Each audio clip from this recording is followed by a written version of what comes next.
And you see, we've been given such facilities, infrastructure, like free primary education. So expect this platform should grow a young person into somebody respectable in the society, in that if you follow through this structure and you've recategorized the young people, when you talk of even the appointment into different positions in government. In fact, I was even going to get there, Marvin, because there has also been a serious and major concern when it comes to appointments in public office. You see, it's the same cycle, day in, day out, year in, year out, after every political season. You see the same politicians being recycled. You see people that were politicians when you're in primary, when you're in secondary, when you're in your university level.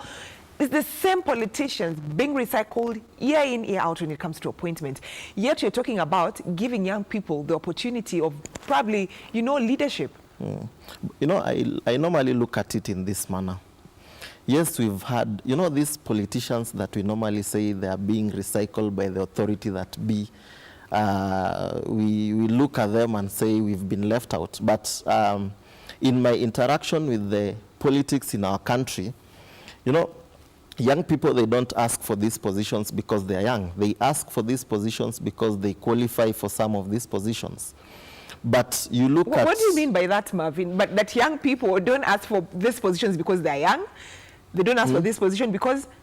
Because they're qualified. They're qualified.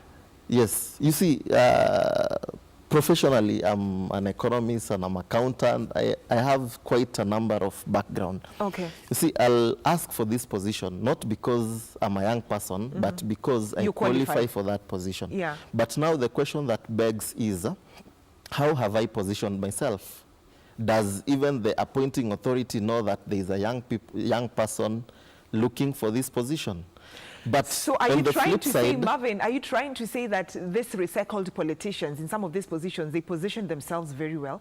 It's a double coin in such a way that they have positioned themselves. I look at it as if they have positioned themselves in such a way that... In fact, positioning is sort of trying to flower it. They've lobbied. You may call it lobbying. because it's, let me just cut you short, Marvin. Yes. Let's look at a meeting that was held in Nairobi, and it was the topic on social media, both Twitter and Facebook. Yes. And it was a meeting that was ministers, youth agenda affairs ministers. It was the East African youth agenda ministers. And I remember CAS, Rachel Shebesh was the one who was opening that event. It was being held in Nairobi. And the photo that was there, and yes. you saw that? Yeah, I saw. And the photo that was there, you're thinking this are the ministers who handle youth affairs in East Africa? And some of them are old. Allow me to use that word. The people who are in their 60s, their 50s, and it begged the question, are these people the youth? They're not, of course, they've even passed the, they've passed the bracket. But so it begs the question, is it that because you're saying that we don't position ourselves very well, is it positioning or lobbying? Let me give you an example. Currently, the last time I checked, we have so many youth organizations in the country, but they are not coordinated in an umbrella body. Let's say we used to have National Youth Council. Let's say you may compare that scenario like the labor laws, they have their COTU. You see, they have, in as much as you have different organization within, but you have an umbrella body that you may be able to lobby your issues and mainstream them to any appointing authority. Yeah. But currently, there are so many youth organizations. Besides that, when you even talk of political parties, we have quite so many, 70-something political parties. In that manner, you see, even democracy in our country, it is reduced to sorry to say this, but to some level of mediocrity, because, at times when something is in plenty, it tends to be abused in a manner that, yes, young people have youth organizations that there are quite a number of youth organizations that are doing a good deal, they have provided a good platform for the young people. They have organized the young people, but we need to organize ourselves further. We need to even lobby, we need to position ourselves. I'll give you an example. When I joined politics, it was quite some time back, just after my undergraduate. I had done a few work somewhere, but then I decided, let me now go, coming from my economics background, we always try to equate the economy with politics. Yeah. So I say, let me do politics. But I was not in the limelight. I was doing mostly the administration in a political party. Looking at that space, I tend to see a scenario where we had very few young people. I tried to even reach out to my colleagues and my comrades and classmates. They're asking me, now why do you decide to join politics at this early age? Now, this space having been reduced to a very small key players within, then the same very old people that you say they are eating their pension, but yet they are the ones driving the youth agenda, to some extent, they'll not do it to the fullest. They'll only do to the extent that maybe befits them or has an intention or has that best benefits them. But going forward, I look at this appointment in a way that as young people within the country, we need to organize ourselves better. We don't need to divide ourselves and create some clusters in that these young people, they cannot interact with another category of young people. We need to unite. Okay, but when you say organize ourselves better, just create for us a picture of how we need to organize ourselves better. Let me give you as we lobby for this appointment. A better scenario. Yeah. When you go to the current parliament, there are so many young people, young MPs, elected yes. into power. Yes. These young people went into their position through a political party. And some of these young people got some of these positions because they're so active in university unions. Yeah, in university unions. Yeah. Even in from wherever they come from. Yeah. They have been able to organize their fellow young people. But it's a matter of peer-to-peer, Can we say influence? Influence, sort of, or bringing up each other. Okay. If we unite, because these people, when they get into those positions, they have a way of organizing themselves. But at some extent, they need to look back, go back to these political parties. Do you know political parties also have youth organizations, which tend not to be active at some point, but active when they are required to be active. Yeah. So this notion has to change. If we have people who are drafting our policies, if we have people who went through these institutions of democracy, how do they come back and reorganize the young people within their institutions so that even when we get to the election period, it will be more of what values, what issues are these leaders bringing to us other than how much are they giving us as tokens or as handouts. Okay. If we're able to organize our youth organization, even from the political parties level, and more so, we talked of the goodwill is there from the presidency to even the institutions that are mandated to handle issues of the young people. Registrar of political parties, they even, nowadays, they fund political parties some money. They even have a category where they are giving specific funds for special programs, for special groups. These special groups, youths are included. So if these politicians, let's say our honorable members, young honorable members are able to retract back, try to organize young people through those who are in political parties through their political organization. To some extent, there'll be a ripple effect. This will extend even to the other young people who are not yet in political parties. Yeah. Because not every young person is in a political party. This, by engaging them and having this ripple effect going backwards even at what time we start our politics and at what level we introduce our young people into politics, this will redefine our political space. Okay. But now you, as a young person, you as a youth in this nation, you've been placed in such a critical position within a Jubilee party. So what are you actually doing as, let me not ask as a party, of course you represent the Jubilee party, but as a person who's been put in that office that's looking at the welfare of the young people, what are you actually doing, you as an individual in that position, to ensure that matters affecting young people is addressed when it comes to, one, appointments, when it comes to, two, nomination to probably to the National Assembly? You know, I look at this way. The appointing authority is not necessarily the party where I sit in.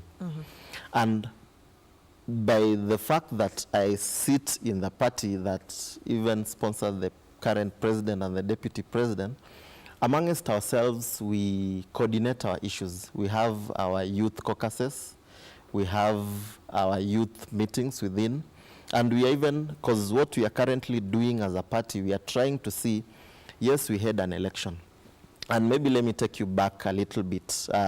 This is my opinion that we need also to lobby through our leadership to see how better they can organize ourselves. You know, Jubilee came into existence as a process of a merger. Yeah. We merged the mother party. But I think to some extent, because of we were heading into an election, we didn't had time maybe to also see the youth organizations from this party. How are we going to merge them, or how are we going to also organize them so that they continue with whatever the advocacy that they were doing, and also lobbying for this particular position. But as a party, there is a platform for young men.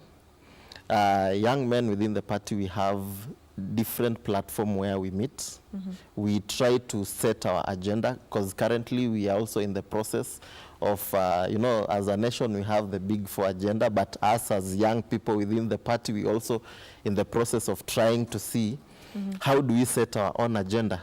What agenda are we going to set, to draft, so that going forward for the next 5 years, we lobby through our members of parliament, through even our political leadership within the party, to see how best we can be represented within this very government. Okay. Yes. So now you have some of these programs. So where do you take these programs? Is it across all the 47 counties to the grassroots level? And when I talk about the grassroots level, is uko ndani mashinani, we in Kiswahili's yani ushago, like in a Sheng word, like uko ndani mashinani, where the youngest person cannot be reached.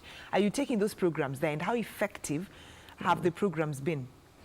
Currently, we've not rolled it down to, we are still at the drafting strategy level. You know, it is always good you come up with a strategy before you hit the ground, or you will hit the ground and realize whatever you are doing is useless. So at the moment, we are still at the strategy position points. We have some key young people within the party who also serve at the secretariat, who are going through a program.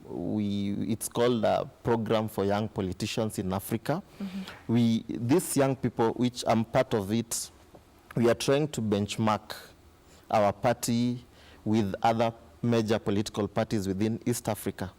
We are just trying to see what good is it that the CCM in Tanzania or the FDC in Uganda. Recently we had a meeting, we had even a caucus with all these other political parties across from Uganda and Tanzania. We are trying to benchmark and see what is it that these parties are doing that we can borrow. We can even borrow, so that we create structures down to the level that will have an impact to the society. Okay. You know, the very purpose that these parties were created were people fought for multi-party democracy.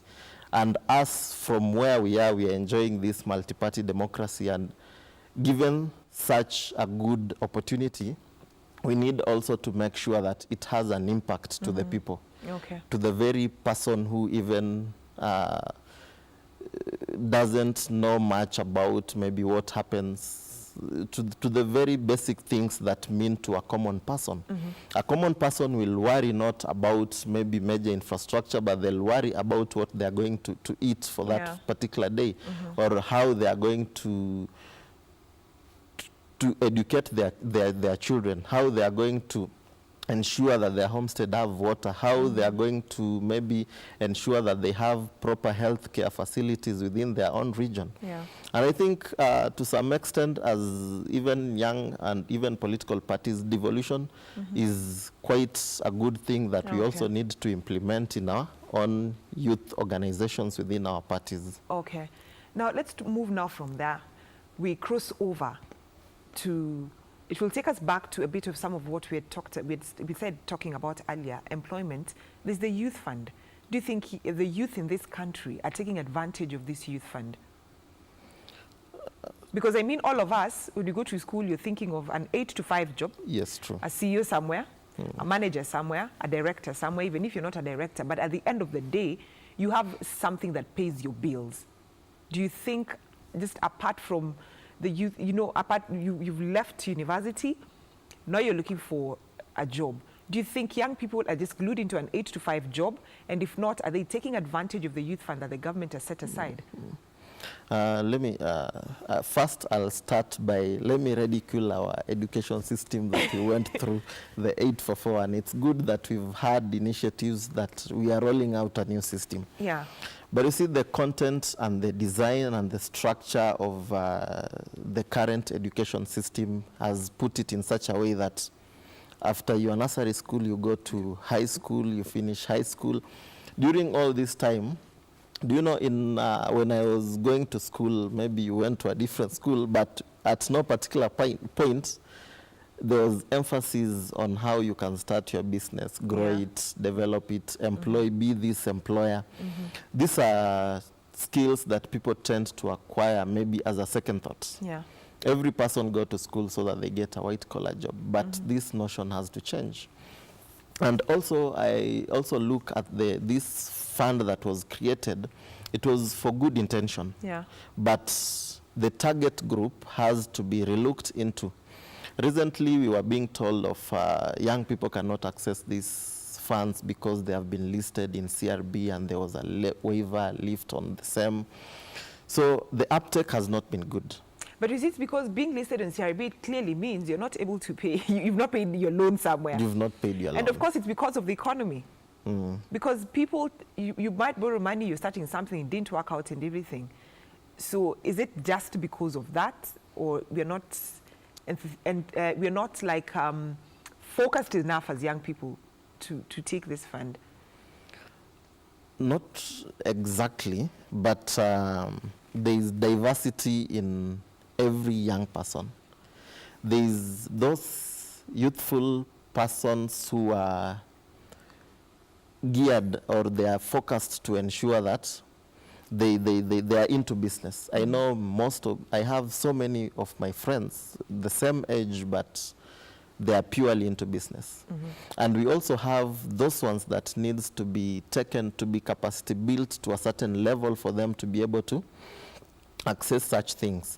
And also in terms of this fund, you also look at how we are doing, how we are capacity building people, what information has the institution been able to pass it through to the people to see how best they can utilize this fund and even repay and have capacity to repay. For some time I was doing a program called Social Entrepreneurship Africa, where we were trying to teach young people on how they can come up with enterprise, not only enterprise for them to gain or become wealthy, but to solve problems into society.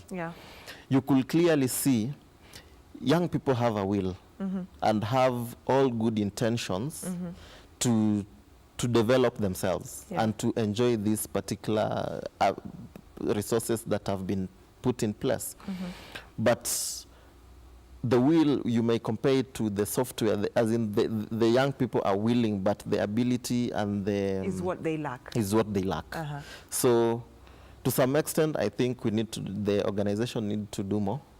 Let them reach out, even through the numerous youth organizations that we have in the country, and try to empower young people, let them push information as far as possible, so that people see how best they can utilize this fund. Okay. And you know, as you talk about young people utilizing this fund, some of them, of course, as you've mentioned, they can't access these funds because they have a loan probably with a bank or a SACCO, so they've been listed down as probably defaulters. People are not able to. Or maybe they got a loan so that they pay their education. Yeah, yeah. But then another question that has been there is that even you're very clean, like you don't have a loan, you've not been blacklisted as a defaulter, but just accessing this loan is really, really hard for some people. Hence the concern that in case you know someone somewhere, you can be pushed for. You know, it's a society of, you know, push for me, I get it. No, I think we call, the way we are bringing up the current generation, the millennials, I think there is a big problem. I can't purport to speak for that organization, but as a young person, I believe we need to strive further. You know, when you've been brought up, always we talk of a generation where we always want everything to be done for us. I have my younger brothers and sisters, and the way I look at how they run their things, it's very different from how we used to do it. Because I remember those days you used to hustle for yourself. Every other thing, when you're in school, you had to make sure that you know where your CDF office is if you want to get bursary. You know where a higher education loan board is located. But nowadays, somebody will tell you, why don't you do it for me? Do you have somebody there to who can call? Push it for me. Who can push it. Which is, I look at it as the world is changing. And there are so many other ways that we can build these networks. Networks are good. It's not a matter of even pushing, but it's a matter of how best can you network yourself to make sure that you even access this information real time. Nowadays, we have quite a number of social media platforms where people interact with organizations that are meant to uplift them. So if we are able to use these platforms well, the question of push for me, ask somebody to push for me, because I want to urge all young people to go and try it. Try it and see to what level it will go to. At least it will be, I tried, I did my part. I remember I worked for an organization where we were also funding young people to do advocacy on a certain issue. And when maybe you sit down to evaluate the proposals that you've received, you now start working on which among the worst, which is the best worst.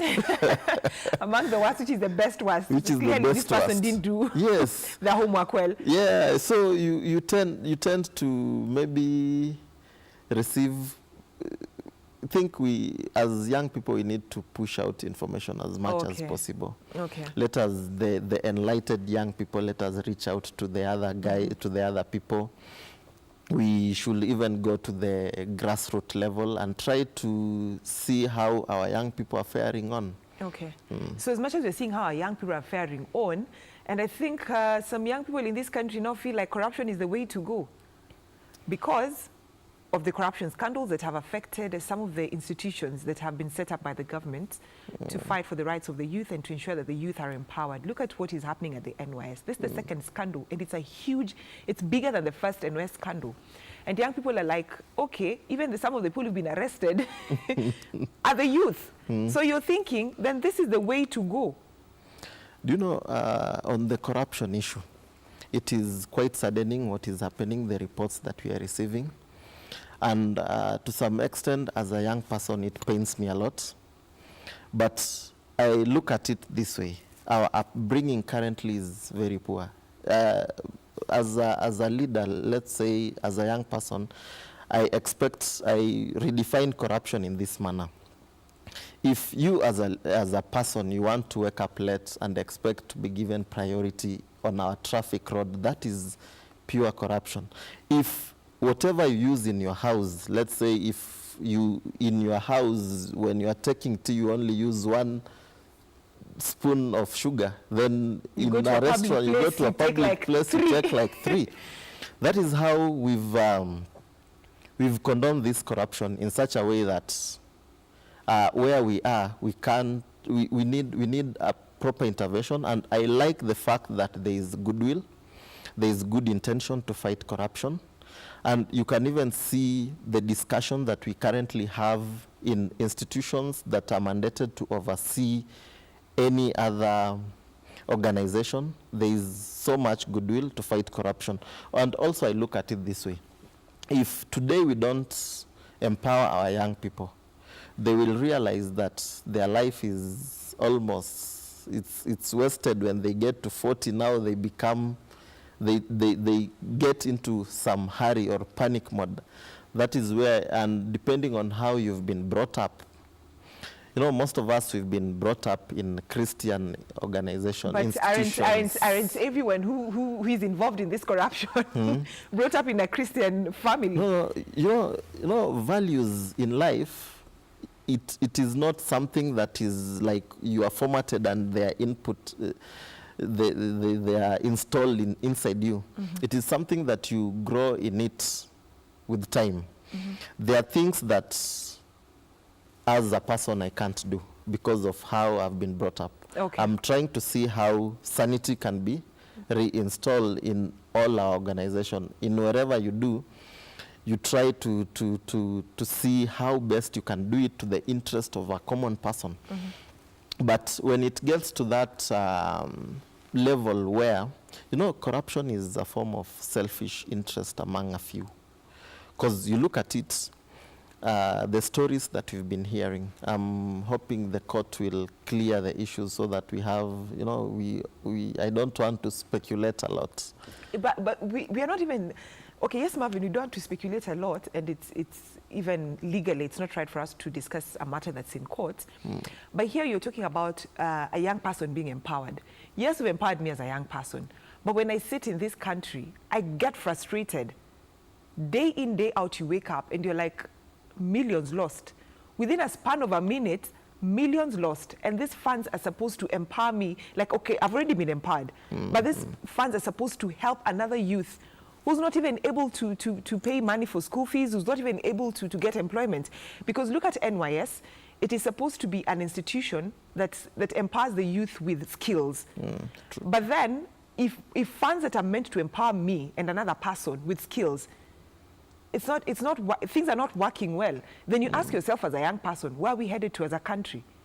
Where are we headed to?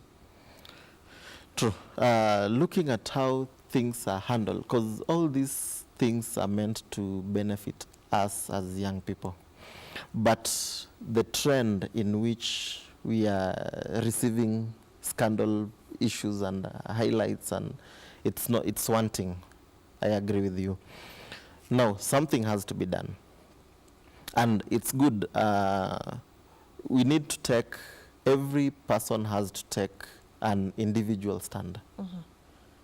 Because in fighting corruption, and another thing that I look at it is, how do we also ensure that we have proper systems and structures in these organizations and institutions?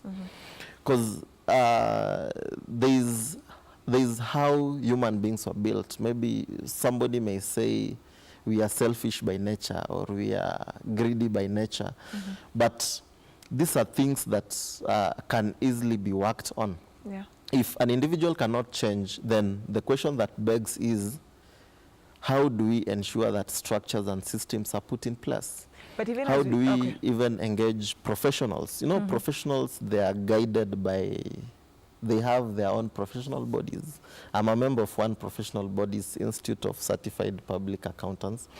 And you look at the code of ethics that we sign and agree on, and even the restrictions that you are told while working or doing your duties, they are clearly defined. As in, there need to be a clear repercussion of some of these things that people do.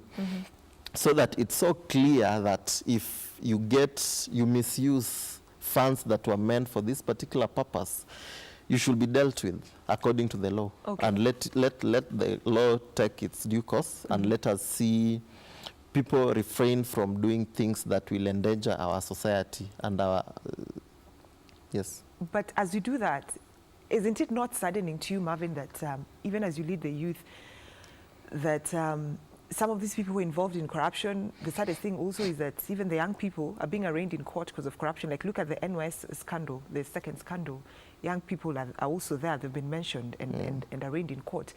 But of concern is how some of these suspects are using young people to hold protests. And we are the same people who, when corruption happens, we raise concern, social media, streets demonstrating.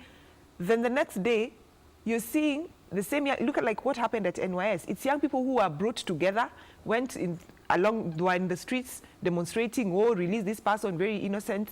And we are the same people again who are saying corruption is killing the nation. Yeah, true. When you look at corruption, true, it's killing the nation. I agree with you. But the extent to which young people have been reduced not to even fight this corruption. At times I look at the NYS issue and try to look at what is the bigger picture around it other than a few wrought within the system. Because when you look at it, it is not something that is that was perpetrated by so many people. You know, it can be narrowed down. So since it can be narrowed down, looking at the bigger picture, what the intention was. And I think to some extent I say, as a nation we need leaders, not, we normally call them on social media tenderpreneurs. We need leaders who have the interest of the people at heart. If we can transform to that level where we have a leadership that is people-oriented and has interest of the people, you'll see even these institutions will follow suit. There has to be something to trigger sanity into our society. And I like the current initiative that have been put in place to see how best we can sanitize some of these institutions that were actually meant to reach out to the young people. Somebody once said that when you look at money for the old, we are not seeing any scandal there. When you look at these other funds that are not young people oriented, there are no scandals. But how comes that us as the young people, our platform where we are, we see so much happening, coming up. Probably, Marvin, I think it's because people look at the youth funds meant for the youth as a cash cow. Because, you know, there's so many programs running. Because you can't just do one program, like for 5 years, when you're in leadership and you expect this program to transform lives. So you definitely have to start different programs that will, maybe if one is handling maybe skills, like NYS, you do that. If one is handling in terms of employment, you do that. And so people look at, you know, youth projects as cash cow. And so that is why even so many people want to get into the youth projects. True. But I also look at it, you know, at times change comes, and at times change comes very fast. NYS came, but it came very fast. To some extent, currently you'll hear discussions on maybe the Constitution. The Constitution, its time had come, and we passed it as a nation. Implementation calls upon rechecking on maybe the policy issues or the bill issues. And you've seen, you know, the core mandate of our leaders and our members of parliament, it is to legislate on a number of issues that affects the very operations of how we run our things in the country. So if at all, if we have good policy reviews, we need also to sit down and check, okay, we had this, there was a good intention maybe to have this particular fund to reach out to the young people. Now, after that, how are we going also to check on how the implementation is going on. Let us seal the loopholes as the operation goes on. Like, for example, NYS, it's good that these issues have come up. Now, it is time that as a nation we need to sit down and see what system, what structures, how do we even review, how do we seal, reduce such leakages of our money and loopholes. And you know, at times you can't seal a loophole when there is no leakage through that loophole. It's once you see the leakage, then you want to seal the loophole. That is when you come and seal. So these things are happening for the better, and I think as a nation we are going far. Let these things come out now, so that even when we are talking of our development agenda, we can clearly see, okay, this is an issue. Sugar importation is an issue. How do we, to me, it gives me hope, because it shows our nation is growing. Okay. Okay. And lastly, as we finish, Marvin, being a leader of the youth, handling youth affairs at Jubilee Party, being a member of the Secretariat, and it is, of course, the Jubilee Party that is the ruling party in Kenya right now as we speak. How can you rate your party when it comes to matters of youth affairs in this nation? We are trying. I don't know, should I give it a percentage? Between a scale, okay, let's say between a scale of 1 to 10, Marvin, how can you rate, you know, Jubilee when it comes to youth affairs in this country? And if you give it, you're giving it a? I'll give it above average. Above let's say average. 6. We still have a lot to do. We still have to bring young people together.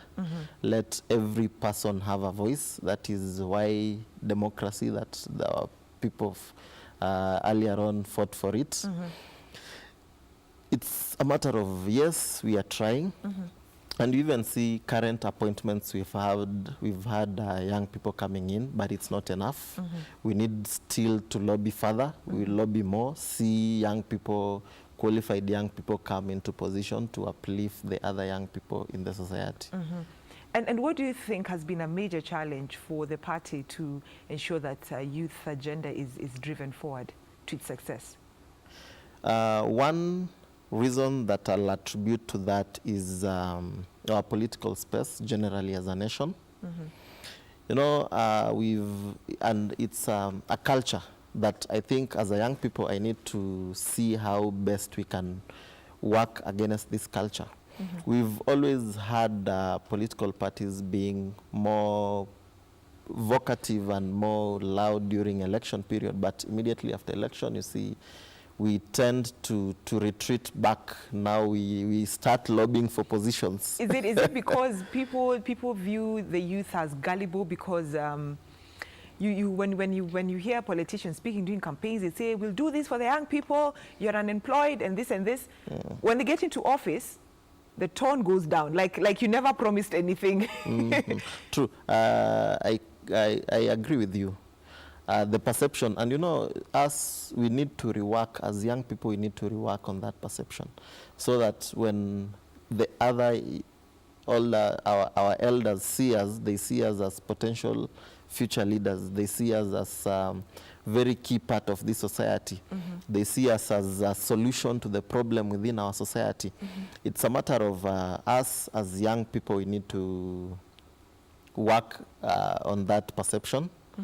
So that we are perceived. But it's true, for quite a long time we've had young people being the noisemakers in rallies. And when you come to even policy issues, even cabinet issues, even in cabinet position, we implement the policies that have been created, but we don't actually be the key drivers, and we don't set the policies for the nation. Okay. We've run out of time, Marvin. Your camera is down on my right, the one that's facing you directly. Just in a minute, because we've run out of time. My producer is telling me we've run out of time. Just in a minute, kindly, your message to the young people outside there as you wind up. My message to every young people in our nation is we need to stand up. We need to fill up our space that has been created for us. Let us reach out to our leaders. Let us advocate and lobby for what is rightful ours. Let us ensure that the implementation of the Constitution, especially Article 55 that talks of empowerment of our young people, is implemented to the core. Let us also work with leaders that we elected into position to see how best we can uplift our position. And going forward, I want to call young people also to join political parties and use the space to advocate for their issues, and also ensure that matters of young people are taken into account and are seriously taken into consideration, because the future of this country will entirely depend on how best the current generation is empowered and put in place and in position to see that we lay down the infrastructure for the future generation. Thank you so much, Marvin. Those are deep words. Those are deep words. The future of this country depends on how empowered young people position themselves in this nation. Those are the parting shots from Marvin, who is a member of the Secretariat, the Jubilee Party Secretariat, and also he is the Youth National Leader at Jubilee Party. Thank you so much for joining us, Marvin, this morning here on Channel 1. Good morning, Kenya. My name is Brenda Czenda, and thanks to everyone who has made this morning production a success. As I always say, it is not a one-man show, it is a teamwork. And enjoy the rest of your viewing. God bless you. And we meet tomorrow, being a Thursday. It's Matters Entertainment Thursday. Enjoy the rest of your viewing. See you tomorrow. Okay, thank you, Brenda. Thank you so much. Thank you.